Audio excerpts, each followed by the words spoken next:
On the morning of October 15, 2018, a company that had once touched the lives of nearly every American family filed for bankruptcy in a federal courthouse in New York. The name on the filing was Sears. For most companies, a bankruptcy is the end of the story. For Sears, it was only the beginning of a different one. Because within months, the lawyers picking through the wreckage made an extraordinary claim. They argued in court documents that Sears had not simply failed.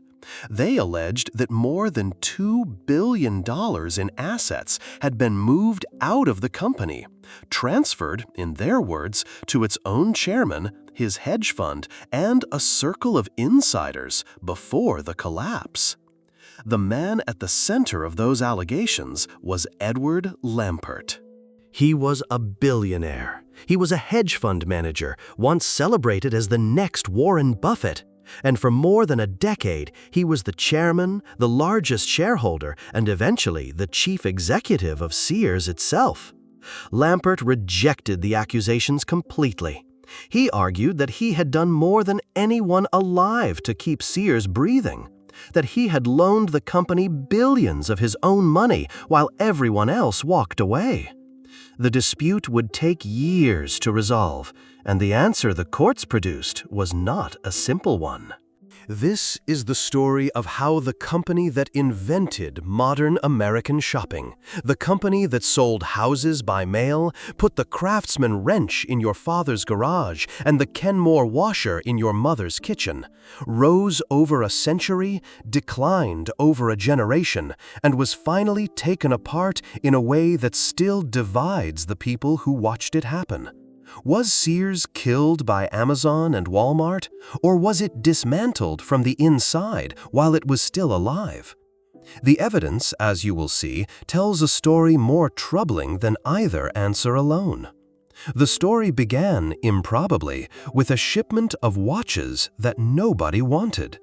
In 1886, a young railroad station agent named Richard Warren Sears was working in the small town of North Redwood, Minnesota. He was 22 years old. When a local jeweler refused a shipment of gold-filled pocket watches, Sears saw an opportunity where others saw a problem. He bought the watches himself and sold them at a profit to other station agents up and down the rail line. The profits from that single shipment changed his life. Within a year, he had moved to Chicago and placed a newspaper advertisement seeking a watchmaker. The man who answered was Alva Roebuck, a quiet, skilled repairman from Indiana. In 1893, the two men incorporated a company under both their names, Sears, Roebuck and Company. Richard Sears was not a manager. He was a salesman, perhaps the greatest copywriter of his era. He understood something profound about the America of the 1890s. Most Americans still lived on farms, far from any real store. The local general merchant charged high prices, offered little selection, and often extended credit at punishing terms. Rural families felt trapped, and Sears offered them a way out. His weapon was the catalog.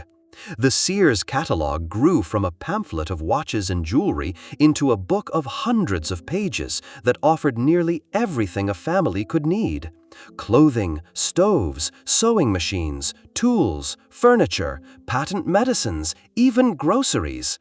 Farm families called it the Wish Book. Some called it the Consumer's Bible.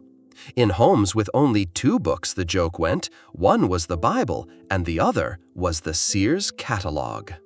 The genius of the catalog was not merely its selection, it was its promise. Sears guaranteed satisfaction or your money back, a radical idea at a time when rural customers had learned to expect swindles from distant merchants. The catalog told farmers, in plain language, that they could trust a company they would never see, in a city they might never visit. That trust became the foundation of everything that followed. It is worth pausing on this point because it explains both the rise of Sears and, a century later, the particular bitterness of its fall. Sears was never really in the business of selling merchandise. It was in the business of selling confidence. The man who turned that confidence into an empire was not Richard Sears. It was Julius Rosenwald, a clothing supplier who joined the company in 1895 and gradually took over its operations. Where Sears was a promoter, Rosenwald was a builder. He imposed order on the chaos, made the guarantees real, and constructed in Chicago a mail order plant so advanced that it could process tens of thousands of orders a day. Henry Ford was said to have studied its assembly line methods before building his own. In 1906, the company sold shares to the public in one of the earliest major retail stock offerings in American history, an offering handled by the then-young investment houses Goldman Sachs and Lehman Brothers. Sears, Roebuck and Company was no longer a mail-order experiment. It was becoming an institution, and the catalog kept growing bolder. Beginning in 1908, Sears sold entire houses by mail.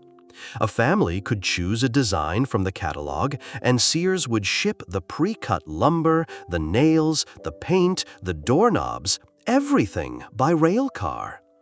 The family assembled the house themselves or hired local labor.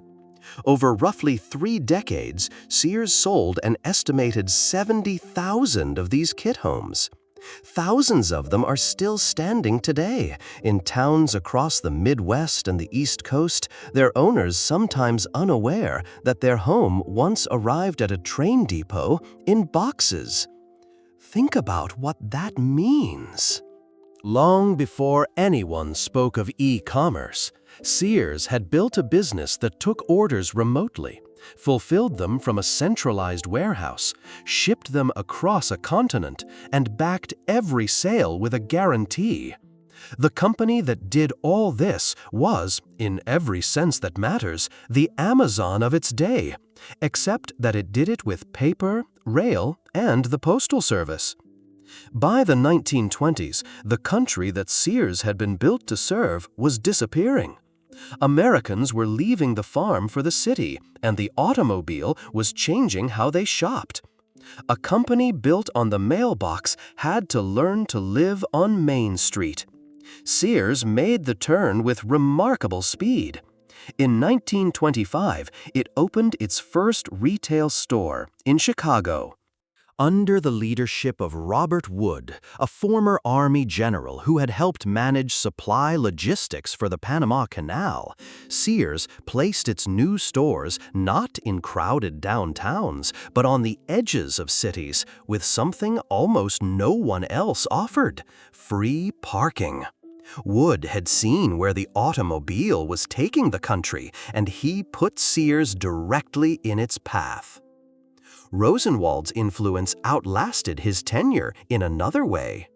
As early as 1916, Sears established a profit-sharing plan that invested on behalf of its employees, much of it in Sears stock itself. For decades, as the shares climbed, the plan quietly turned sales clerks and warehouse hands into people of means. Stories circulated for generations of long-serving employees who retired with sums they could scarcely have imagined earning behind a counter. Whatever else changed later, older Americans remembered this: Sears had been the kind of company that made its own people wealthy, and that memory was part of the trust. The stores multiplied through the Great Depression and exploded after the Second World War. When millions of young families moved to the new suburbs in the 1940s and 1950s, Sears was already there, anchoring the shopping centers that rose beside the new highways. For the generation that built post-war America, Sears was not one store among many. It was the default. The company also built brands that became part of the American language: Craftsman tools, introduced in 1927, carried a lifetime guarantee. If a Craftsman hand tool ever broke, Sears replaced it, no questions asked. Kenmore appliances filled the kitchens and laundry rooms of the baby boom. Die-hard batteries started cars on frozen mornings. In 1931, the company founded Allstate to sell auto insurance, first through the catalog and its stores, and Allstate grew into one of the largest insurers in the nation. And every autumn, a ritual repeated itself in millions of homes. The Christmas catalog arrived, the Wish Book, as Sears itself came to call it, and children claimed it before their parents could. They circled toys in pencil, folded down corners, and left the book open, strategically, where mothers and fathers would find it. If you were a child in America between the 1940s and the 1980s, there is a fair chance your memory of Christmas begins with those pages. No advertising campaign ever devised has matched what that catalog did. It made a corporation part of the family calendar. The numbers from this era are difficult to grasp today. In 1969, Sears stood as the largest retailer in the world. By one widely cited estimate, its sales in that period equaled roughly 1% of the entire United States economy. It was often said that 2 out of 3 Americans shopped at Sears in any given quarter, a claim repeated so often by so many that it became part of the company's legend. At its height, the company employed hundreds of thousands of people, and its profit-sharing plan made comfortable retirements possible for legions of ordinary clerks and warehouse workers. To announce its dominance, Sears built a monument. In 1973, the company completed its new headquarters in downtown Chicago, the Sears Tower, at that time the tallest building on Earth. It would hold that title for a quarter of a century. A retailer, a seller of socks and saws and washing machines, had constructed the tallest building in the world. And to Americans of that era, it did not seem strange at all. It seemed inevitable. That, as it turned out, was the problem. Great institutions rarely fall to a single blow. They erode, slowly, while everyone inside insists that nothing fundamental has changed. For Sears, the erosion began in the 1970s. Inflation squeezed the middle-class families who formed its customer base. New competitors attacked from below, discounters like Kmart, and soon a fast-growing chain out of Arkansas called Walmart, which sold similar goods for less. Specialty retailers attacked from the side. Home Depot took the hardware customer, Best Buy took electronics, and the department stores in the malls took fashion. Sears, which had once stood for everything, increasingly stood for nothing in particular. The company's response in the 1980s was to look away from retail altogether. Sears already owned Allstate. In 1981, it purchased the brokerage firm Dean Witter and the real estate company Coldwell Banker, betting that Americans would buy their stocks and their houses from the same place they bought their socks. Wall Street mocked the strategy as socks and stocks. In 1985, Sears introduced the Discover card, a genuine innovation that grew into one of the major credit card networks in the country. Some of these ventures succeeded on their own terms, but while executives in the tower assembled a financial conglomerate, the stores below were aging. Carpets wore thin, displays grew dated, the merchandise lost its edge, and the customers noticed, even when the company did not. The reckoning arrived at the start of the 1990s. In 1991, Walmart passed Sears to become the largest retailer in America, a title Sears had held for the better part of a century. The following year, Sears reported a loss of roughly $3.9 billion, driven by restructuring costs and accounting changes. The company responded with painful surgery. It spun off Dean Witter and the Discover Card. It sold Coldwell Banker. It took Allstate public in 1993 and let it go completely 2 years later. And in 1993, Sears did something that would have been unthinkable to earlier generations. It shut down the big catalog. The book that had built the company, the Wish Book that had taught rural America to trust a distant merchant, was discontinued as a money loser. The timing deserves a moment of reflection. Sears walked away from remote shopping in 1993. Amazon was founded in 1994. The company that had perfected selling to Americans at a distance abandoned the field 1 year before the arrival of the company that would master it. No one at Sears could have known that, of course, but history is rarely kind to institutions that surrender their founding idea just before it becomes valuable again. The 1990s brought a brief revival. The stores were refreshed, the marketing sharpened, and the slogan, "Come see the softer side of Sears," pulled shoppers back for a time. But the deeper currents had not changed. Walmart kept growing. Home Depot kept growing. Target kept growing. By the early 2000s, Sears was a profitable but shrinking business, rich in real estate and famous brands, poor in momentum. Exactly the kind of company that attracts a certain kind of investor. That investor was already circling. He had just taken control of Kmart. Edward Lampert was, by the early 2000s, one of the most admired investors in America. Raised in Connecticut, educated at Yale, trained at Goldman Sachs, he had founded his hedge fund, ESL Investments, at the age of 25. His returns over the following 2 decades were extraordinary, and the business press reached for the highest compliment it knew. Some called him the next Warren Buffett. His path to Sears ran through its old rival. In January 2002, Kmart collapsed into what was then the largest retail bankruptcy in American history. While others saw a dying discounter, Lampert saw an opportunity. He bought Kmart's distressed debt at steep discounts, and when the company emerged from bankruptcy in 2003, that debt converted into control.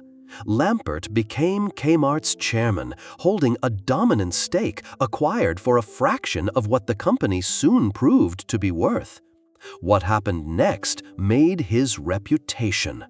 The restructured Kmart, freed of many old obligations and sitting on valuable store real estate, generated cash and its stock soared. Lampert sold some Kmart locations to other retailers, including Sears itself, for hundreds of millions of dollars. Wall Street applauded. The lesson many drew was that Lampert had seen value in real estate and brands where others had seen only a failing store. In November 2004, he made his great move. Kmart announced that it would acquire Sears Roebuck and Company, uniting the 2 struggling giants of 20th century retail. The merger closed in March 2005. According to the company's own securities filings, the total consideration came to roughly $11.9 billion, creating Sears Holdings Corporation, the 3rd largest broadline retailer in the nation, with about $55 billion in annual revenue and nearly 3,500 stores. Lampert became chairman of the combined company, and his hedge fund became its controlling shareholder. He spoke of transforming Sears Holdings into a great company once again, and many believed him. If anyone could find the hidden value in this faded empire, the land, the brands, the history, surely it was the man who had just conjured billions out of a bankrupt Kmart. There was, however, a question that a few skeptics asked even then, and it hung over everything that followed. Did Edward Lampert want to rebuild Sears as a retailer? Or did he see it, as he had seen Kmart, primarily as a collection of assets? Real estate, brand names, cash flows, waiting to be harvested. For the next 13 years, the answer would be argued in the business press. Eventually, it would be argued in federal court. Walk into almost any Sears in the years after the merger, and you could see the strategy, or the absence of one, with your own eyes. Retail is an unforgiving business with a simple rule. Stores must be maintained. Roofs leak. Lighting ages. Fixtures wear out. Competitors renovate. And customers compare. Analysts who studied Sears Holdings in this period estimated that the company was spending only a small fraction of what rivals like Walmart, Target, and Macy's invested in their stores. By some published estimates, less than $1 per square foot per year, when competitors typically spent many times that amount. The money went elsewhere. In the years following the merger, Sears Holdings spent billions of dollars, a figure analysts have placed at roughly $6 billion, buying back its own stock. Share buybacks reward shareholders by supporting the stock price, and the largest shareholder of Sears Holdings was ESL, Edward Lampert's own fund. Defenders of the buybacks noted that this was, at the time, a common practice across corporate America. Critics answered that few companies bought back stock so aggressively while their core business was visibly decaying. Inside the company, Lampert introduced a management structure that became notorious. As reported in a widely read 2013 investigation by Bloomberg Businessweek, based on interviews with dozens of former executives, Sears Holdings was divided into dozens of separate business units, each with its own leadership and its own profit and loss statement, all competing with one another for resources. The theory, associated with Lampert's well-known admiration for free market ideas, was that internal competition would breed efficiency. According to those former executives, the practice bred something else: infighting, hoarding, and paralysis, as the appliance division and the tool division and the apparel division fought each other instead of fighting Walmart. Lampert did articulate a vision, and it deserves to be described fairly. Beginning around 2009, he bet the company's future on a membership program called Shop Your Way, a rewards network intended to bind customers to Sears through points, personalization, and data, years before such programs became fashionable everywhere. He spoke of transforming Sears from a store company into a member company, and he directed scarce resources toward technology and the loyalty program rather than toward carpet and paint. The idea was not absurd. Elements of it later succeeded elsewhere. But a rewards program attached to stores that customers no longer enjoyed visiting proved to be a coupon for a restaurant no one wanted to eat in. Shoppers who did come described the experience in newspaper accounts and analyst store visit reports from those years: sparse staff, empty shelves, buckets catching drips beneath stained ceiling tiles, entire departments gone dark. Every retailer has bad stores. Sears, increasingly, had little else. Lampert, for his part, ran the company in an unusual fashion. He was based in Connecticut and later Florida, appearing at the Illinois headquarters rarely, presiding instead through video conference. In 2013, he took the chief executive title himself, adding day-to-day command of one of America's largest retailers to the management of his hedge fund. The results accumulated year after year, and they ran in one direction: Sales fell, losses mounted, stores closed by the dozens, then by the hundreds. Employees who had spent decades with the company watched their stores empty of merchandise and customers alike. Yet Sears Holdings did not run out of money, not for a very long time. And the way it kept finding money is the heart of this story. A company in decline can raise cash in two ways. It can borrow, or it can sell what it owns. Under Edward Lampert, Sears Holdings did both. And in transaction after transaction, the buyer or the lender on the other side of the table was connected to Lampert himself. Consider the record, transaction by transaction. In 2012, Sears Holdings spun off its hometown and outlet stores and partially separated Sears Canada. ESL took substantial positions in what emerged. In 2014 came Land's End, the beloved clothing brand Sears had acquired years earlier. Rather than selling it outright, Sears Holdings spun it off to its own shareholders, the largest of whom was ESL.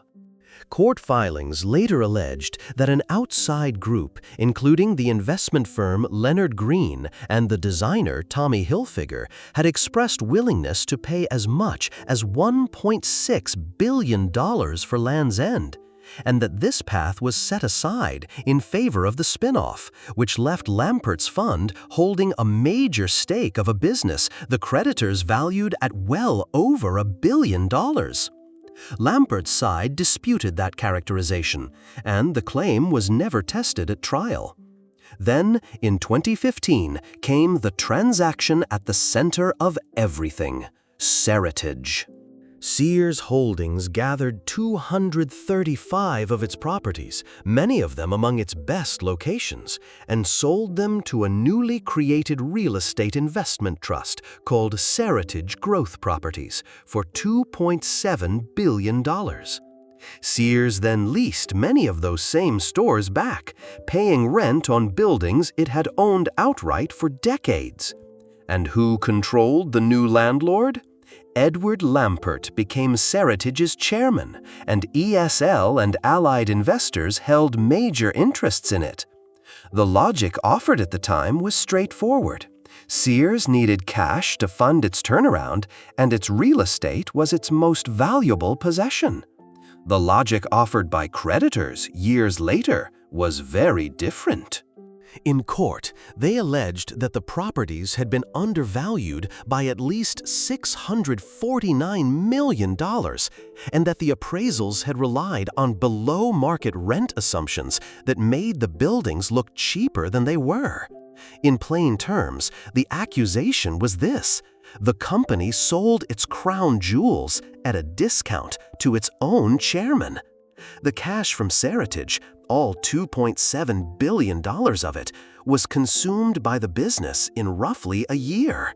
In January 2017, the unthinkable was announced. Sears sold Craftsman. Stanley Black & Decker acquired the tool brand that had defined the American garage for 90 years, paying $525 million at closing, another $250 million 3 years later, and royalties on future sales, a package the companies valued at roughly $900 million in total. The lifetime guarantee wrench the brand fathers handed to sons now belonged to someone else. That same year, Sears Canada collapsed into bankruptcy, and Sears Holdings publicly acknowledged substantial doubt about its own ability to continue as a going concern. The pattern reached a kind of logical conclusion in 2018 when ESL itself offered about $400 million to buy Kenmore, the appliance brand, directly out of the struggling company. The chairman's fund was now openly bidding for the last of the family silver. The sale had not been completed when events overtook it that autumn. Through all of this, Sears Holdings kept borrowing, and increasingly, it borrowed from its own chairman. ESL and related parties extended loan after loan, often secured by the company's remaining real estate. Lampert would later point to these loans as proof of his commitment. He was putting billions of his own dollars at risk when no bank would. The creditors would later read the same loans differently. In their court filings, they noted that between 2016 and 2018 alone, Sears entities paid more than $400 million in interest and fees on borrowings arranged by Lampert, his affiliates, and others, and that when the end came, his loans stood near the front of the line, secured by the best of what remained. Both descriptions refer to the same transactions.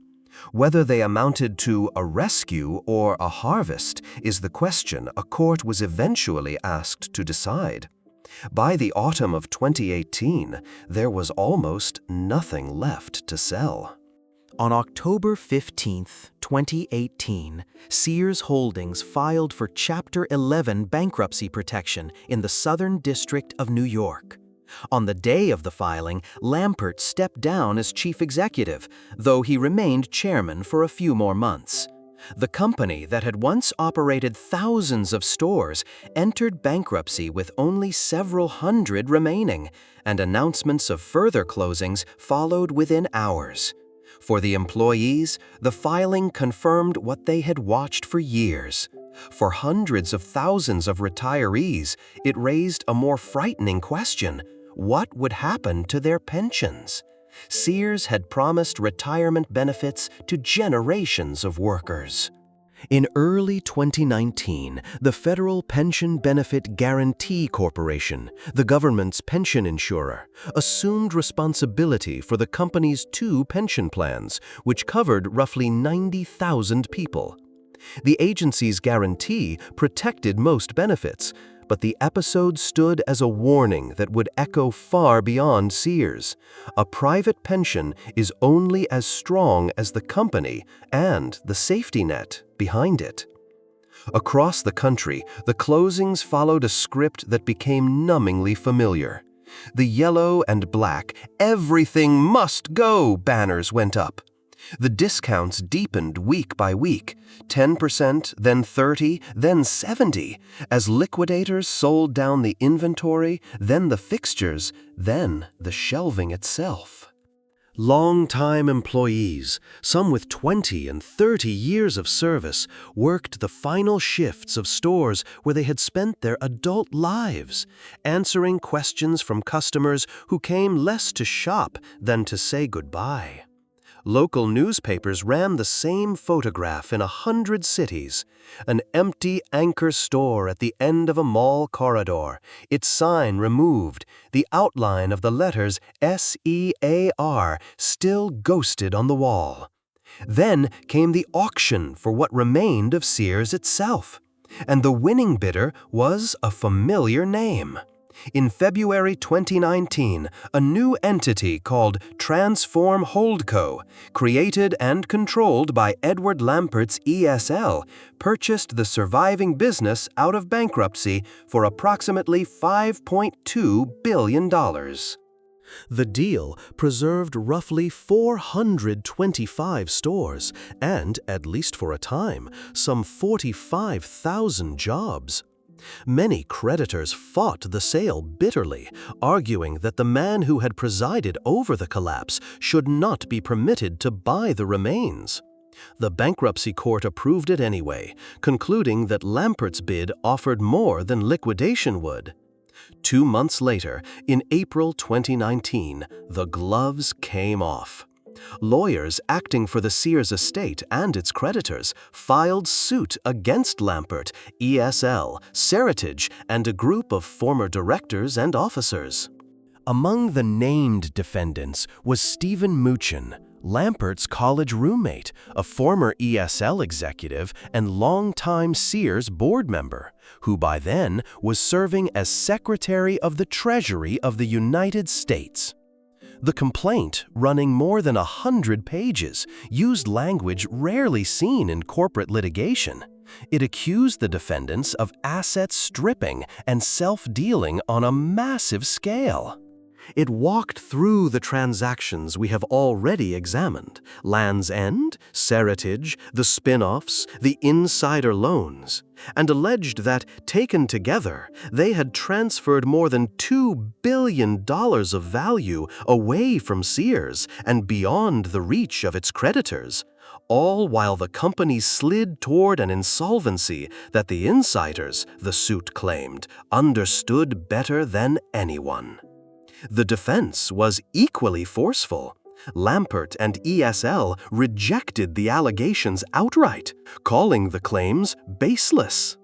They argued that every major transaction had been reviewed and approved by independent directors and, in some cases, blessed by outside advisors.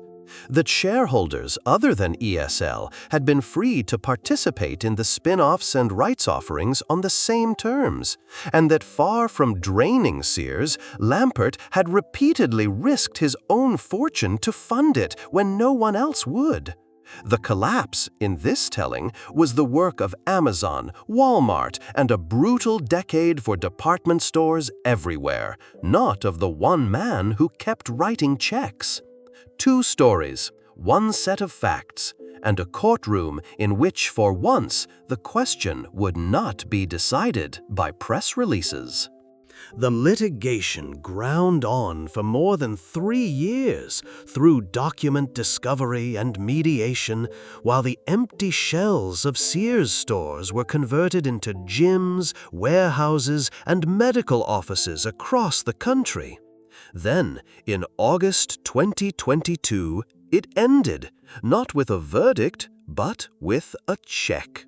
The parties announced a settlement of $175 million, and the bankruptcy court approved it later that month. According to the court filings, the money came from 3 sources. About $125.6 million from insurance companies that had written liability policies for the company's directors and officers. About $41.9 million from the defendants themselves. And roughly $7.5 million from funds connected to shareholders. The settlement resolved claims that had targeted some $2 billion in transactions, and it allowed the estate, at last, to pay creditors and to fund an earlier agreement with the Federal Pension Agency. It is important to be honest about what a settlement is and is not. No court ever ruled that Edward Lampert looted Sears. The defendants did not admit wrongdoing, and settlements of this kind are routinely paid, in large part by insurers, precisely to avoid years of further litigation whose outcome no one can promise. Lampert's defenders can fairly say that the allegations were never proven. His critics can fairly say that they were never disproven either, and that creditors holding claims worth billions recovered only a fraction of what they were owed. What the record does establish, beyond argument, is the pattern. A controlling shareholder sat on both sides of transaction after transaction. The company's finest real estate went to a trust he chaired. Its strongest brands were sold or spun into entities in which his fund held stakes. Its borrowing, at the end, ran heavily through his own hands, at hundreds of millions of dollars in interest and fees. Each step had a business justification. Each was defended as legal. And at the end of the sequence, the company was gone. The creditors were largely unpaid. 90,000 pensions had been handed to a government insurer, and the chairman's fund owned much of what had been worth owning. Whether that sequence constitutes a heist or a failed rescue is, in the end, a judgment the courts declined to make. It now belongs to history, and to you. Today, the Sears that remains is a ghost. From roughly 3,500 stores at the merger, the chain has dwindled under Transform Holdco's ownership to a mere handful of locations. The Sears Tower still stands over Chicago, but it has carried another company's name, Willis, since 2009. Craftsman tools hang on the shelves of other stores, made under other ownership.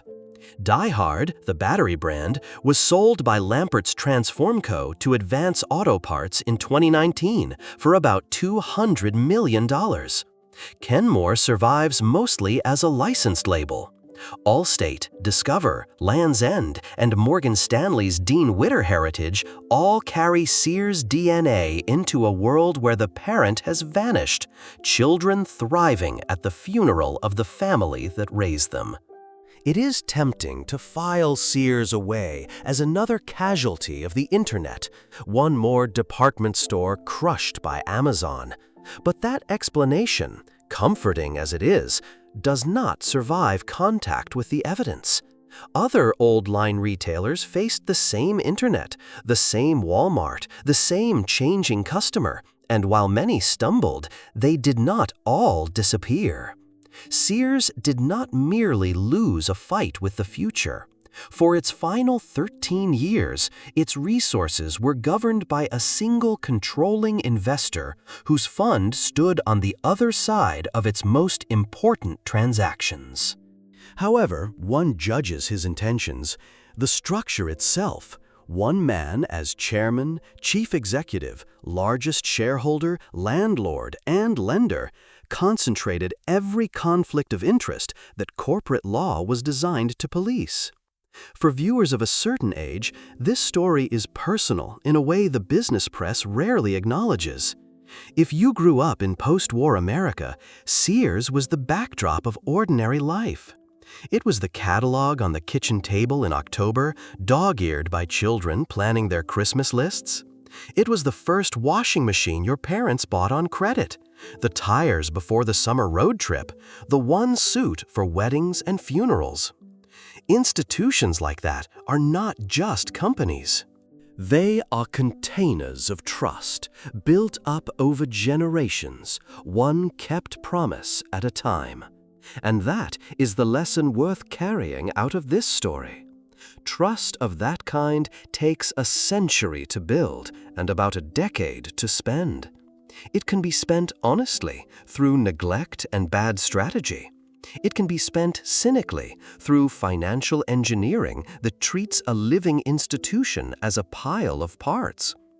Most collapses, including this one, involve some of both. And the people who pay the price are rarely the people who made the decisions. They are the clerks and mechanics who gave the company 30 years, the retirees who trusted its pension, the towns whose main anchor went dark. Richard Sears built his company on a radical promise to people he would never meet: satisfaction guaranteed, or your money back. For 100 years, keeping that promise made Sears the most trusted merchant on earth. The promise was the asset, more than the towers, more than the land, more than the brands. The land and the brands could be sold, and they were. The promise could only be broken, and once it was, there was nothing left to buy.